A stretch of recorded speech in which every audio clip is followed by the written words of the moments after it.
So I would see the next number of years, as it's already been happening.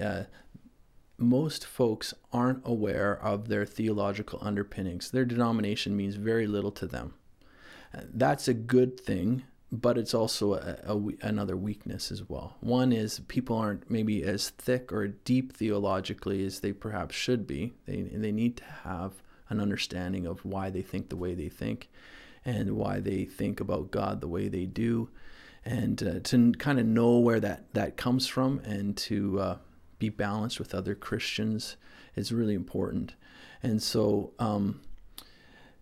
it's great, these ecumenical movements that are happening where folks are willing to embrace worship with other folks from different denominations. There's no longer those lines, and that's great. But at the same time, we still need to have a good understanding of truth and what the Bible is actually saying, and following Jesus in a way that's not superficial, but that's authentic to every area of our lives and not just in certain compartments.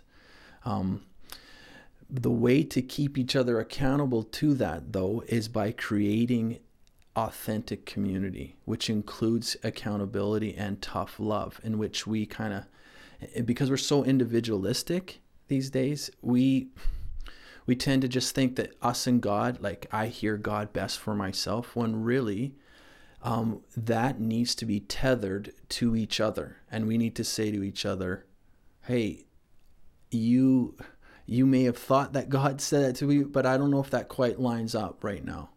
And we need to be open enough and transparent enough and vulnerable enough to have that authentic community to speak the truth in love with each other. And that doesn't always happen. And especially when there's not a strong affiliation with a particular church or denomination, the church is just kind of seen as not really authentic community. It's just kind of there, and it doesn't matter which church I go to, I can worship. But at the same time, that cauterizes the community, the healthy, really deep relationships that need to happen in the Christ life. So